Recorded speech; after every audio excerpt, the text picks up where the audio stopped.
Hello gamers, today I'll be giving a quick overview of my experience playing Expeditions Rome. Is it worth it? I'll be going over some things that the game did great and not so great. By the end of this video, the overall cost versus enjoyment will be evaluated.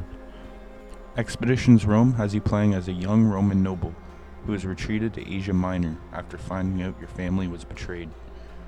You find yourself in a position of power where you begin leading the Roman forces in the battle for Asia Minor. The decisions you make in-game affect the outcome of your journey, carving the path for your story. The core combat in Expeditions Rome left me feeling very satisfied. It had your classic turn-based CRPG mechanics in the Roman gladiator theme.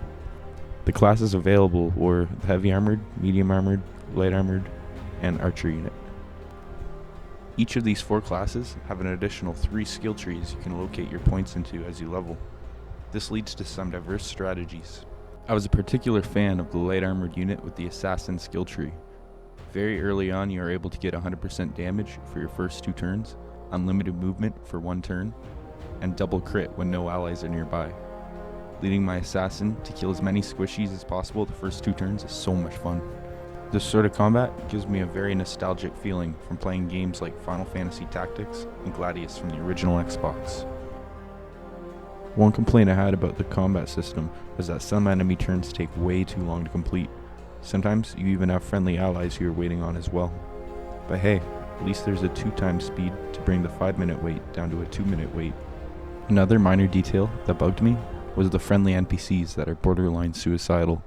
Occasionally you'll get an escort mission, and it makes it kind of a headache.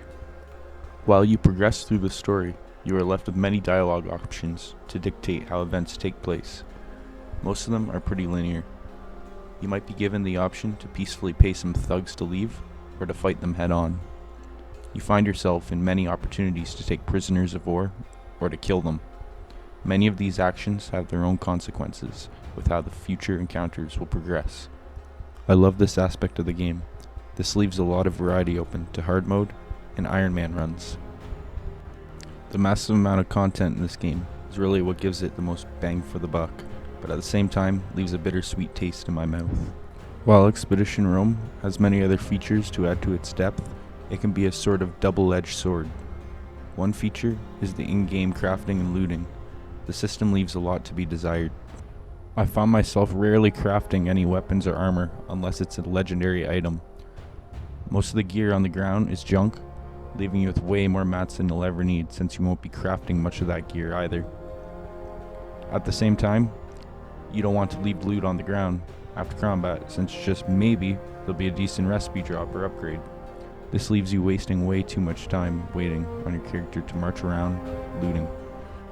The Legion map conquering system adds to the game's depth, but at what cost? It is very easy to get enough money to cheese your way to victory. This system ends up feeling like a time sink to get you to play longer. The micromanagement of armies gets very tedious, especially when you are trying to move your party in to finish a quest. Different player-controlled territories are always being attacked at random, so you must move your army to defend. This is poorly designed, since you must have your army positioned in certain cities to obtain the pacify quests. The game does a very poor job at explaining how to progress in pacifying these regions for takeover. I was left aimlessly scrolling over the map looking for a location to take over before I eventually figured it out. This waiting game is too common of a trend in Expeditions Rome.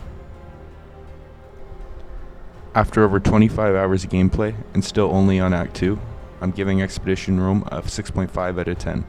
The sheer amount of time it takes to complete this game makes me feel better about the purchase. I had fun with the combat system, and it brought back lots of good memories. The time sink is where the game loses most of its points. Too many systems aren't polished off fully and seem like filler content.